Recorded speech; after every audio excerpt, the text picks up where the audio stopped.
About 2.5 weeks ago, I brought my car to my service station on Commonwealth Avenue, near where I live, and I had apparent. I mean, it's a funny story, and it's kind of a metaphor, but apparently the guy told me that rats from the neighborhood climb into the engine of my car at night because it's warmer there.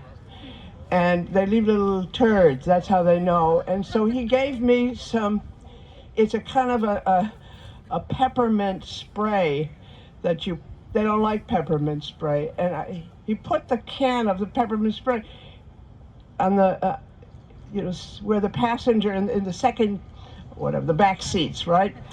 And a couple of weeks later, it was funny, apparently it spilled. So I went back to him, and he gave me a coupon to go to the local car wash. He said, they'll fix it up for you, it's nothing. Okay, so by that time it was about 4 o'clock. I went home, and I figured I'll go to the car wash the following day. So the following day, that night, I'm reading, as we do, we catch up on all our emails. I subscribe to the Harvard Crimson. It's a student newspaper, and you get the sort of local dope. So there was an item in the Harvard Crimson that the car wash, the Allston Car Wash, had been raided on Tuesday. This was now Thursday. So I thought, oh my God, that's where I go to. That's where my coupon is for. Following day, that Thursday, I went down to the car wash, not to get my car washed, but to talk to the people there. And it was stunning when I came in there. It was like a house of mourning. There were a group of women. This is one of the few car washes around where women do the car washing. Yeah. And they're proud of it because they say, there's this sort of liberation. But the women and a couple of the men were huddled in the corner, looking suspiciously at anybody who was coming in. I approached an older man who, as he was telling me the story, couldn't hold back the tears. He said they had 11 cars. I think he may have exaggerated a little bit. 11 cars, and 22 men jumped out of the cars, and they surrounded us. And they took 7 women and 2 men. 7 women and 2 men. And they took them off. They didn't allow them to go get their papers. They have work permits, which were in their locker.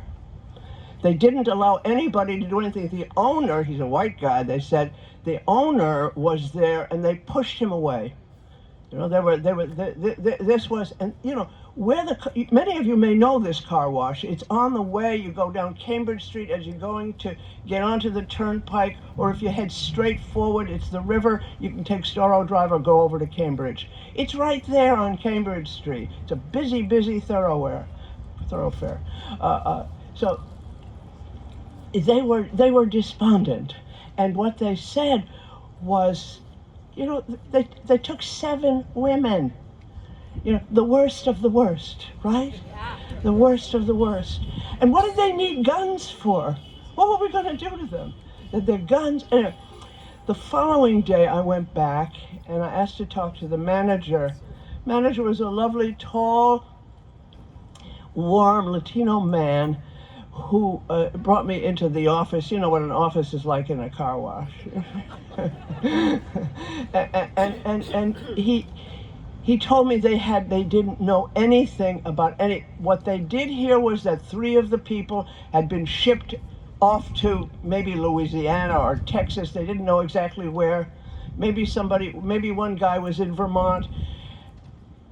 They knew that the women were in Burlington, but they didn't know anything more about it. 6 of the women were here in Burlington.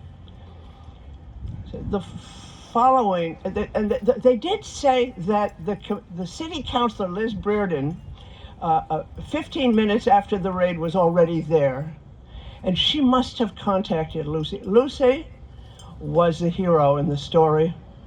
And he said that they were trying to get them lawyers, and they didn't have lawyers. When I came back on Monday, no, it was a holiday, Veterans Day. When I came back on Tuesday, they were feeling a little better. What happened? Apparently, the lawyers, Lucy and the lawyers, were able to contact. They knew where the 3 people were in Texas or Louisiana, and they had them already on a plane coming back. They had heard that these 2 of the people, a man and a woman, had already signed forms for self-deportation. And they said, they can't read English. They didn't know what they were signing. Okay? I went back on Wednesday. Before I knew I was coming up here, I went back there, and they told me a little bit more, that they were feeling encouraged. Oh, they said the heroine was, he said, I'd never heard of her before. Ayanna Pressley. She's the congresswoman, and I don't know how they knew, but he said that she was the one who turned things around so that these planes came back. They had a judge. This was on Friday afternoon before the holiday. The lawyers brought this case to a judge, not an immigration, a judge in Boston, who ordered that they be brought back. He said it's habeas corpus. They had no right to take people out of the state. They had no right. It's illegal. Nobody had seen these women or these people. They didn't know where they were. Okay? When I went on Wednesday, already people were feeling more relaxed. They weren't supposed to talk to me, but one of the fellows said, but you're kind, and you're not the media. And when I left, he said to me, I said, I'm going up to the vigil in Burlington. He said, it's cold out, take care of yourself. Okay, I went back. What is today? Today's Wednesday. I went back yesterday or the day before, and they were feeling more relaxed. These 6 women or 7 women, they have children. They all live in the Allston neighborhood. They send their children to the schools there. They have been in working at this car wash for over 10 years. The manager, who comes from Colombia, came here as a 17-year-old, has been working there for 30 years. They're like a family. This is a community of people. What the worst of the worst. They have children. I said, who's taking care of the children? Well, they have fathers. The families. They were encouraged. The people who were brought back from Texas, they were able to get a bond for them, which is unheard of. They were able to get a bond for them, but they still are not in the community. They're not with their families. They also told me, I said, well, what about the women who were in Burlington? And they said, well, because the conditions were so bad there, they were going to move them to a different detention place, but there was no other detention place in Massachusetts, and they're not allowed to take them out of Massachusetts now. And ordinarily, the men they would put in, like Plymouth, a correctional institution, which is opening up beds, an Airbnb, and they didn't have a place for women to detain these dangerous women. So what did they do? He said they put them, they're in a psychiatric hospital in Belmont. Now, those of you who live around here and who know the field know that that's probably McLean. However, and the women said, well, at least it's warm here. There's heat on, and there's food. It's the screaming that bothers them. They're in a psychiatric unit. They probably put them on the chronic unit, right? So they were feeling encouraged, even though, these people are not, just because they're back doesn't mean they're free from the law. Who knows what's going to happen? But they have been here for years, and they all had working permits. Guatemala is one of the TPS, temporary protective status. They are legally allowed to work now. They probably won't be in a few months, but right now they're legally allowed to work.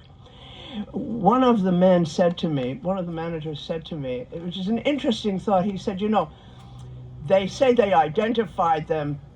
Oh, okay, thank you. They said they identified them through their pictures. You know, they have the pictures of when you come over the border. He said they've been here for 20 years. They don't look the same. They don't look the same as they did on that photo. Anyway, just a second. Let me find my last, because the last thing I have to read, just a second here. Okay, hang on. Okay, wait a minute. Wait. Last page. Yes. Okay. Okay, so what I did learn is that we heard it last week from the folks who were talking about Citibank. There's these two major corporations that are in charge of all of the Citizens Bank. Oh, I'm sorry. I made the wrong time. Citizens Bank. What did I say? Okay. Okay, sorry. Citizen, but that's the point, is that it's the GEO group, GEO, and Civic Care or something like that. Two major corporations that are going to get fabulously wealthy because of the great, big, beautiful bill. Billions of dollars are being given to ICE and DHS to run these places. So while they may not own this building, they run everything that's inside of it, including the furniture, the lunches they get, the uniforms these guys wear. They hire the staff, they hire everybody, and what happens in here with all their fancy tech stuff, you know, all their computer stuff, and they have constant communication with some headquarters someplace, maybe in Texas, about which places are open, who has beds, and who they should ship out right now. So they own the vans, the black vans with the tinted windows. They drive people from here to the airport and airport nearby, where they have their planes take people from one place to the next. So they hop from Vermont to Pennsylvania to Texas to Louisiana, where the hub is. They are in charge of everything. So this was my question initially, was, okay, what about who rents them the cars, you know? They make the uniforms, you know, those costumes that they wear. Right. Okay, now, it appears that this headquarters is the beginning of the journey for many people, unless they have, I don't know, Lucy's amazing, and these lawyers are amazing, and this is the last thing I'm going to tell you, is that we have to focus on providing for our communities. Now, on Tuesday, this coming Tuesday, November 25th, I don't know why they had to put it 2 days before Thanksgiving, really, there is a major hearing in the State House for two bills about protecting communities and protecting our the anti-immigration, anti-DHS laws. One is the Safe Communities Act, and the other is the legal... Dignity, not deportation. Eh? Dignity, not deportation. It has to do with getting $5 million more, which is not very much money, for lawyers, to pay lawyers. And the Safe Community Act has to do with laws prohibiting our police officers from communicating and cooperating with ICE, and a number of other things which I don't remember at this very moment. I am encouraging you. What we have been told by state legislators is that nothing will happen if the community doesn't show up. And so this is an open public hearing. Our legislators are very slow. They will not move unless they see us and hear us. So we are asking for you. You've heard this all the time from MIRA and from all the other great organizations in Massachusetts. Please come to the State House on Tuesday Open hearing to the public from 11 a.m. to 5 p.m. Okay? Say it again. Say it again? 11 a.m. to 5 p.m. at the State House in Boston, downtown. There's a lot of public transportation. There's even parking, okay? Thank you very much. Thank you.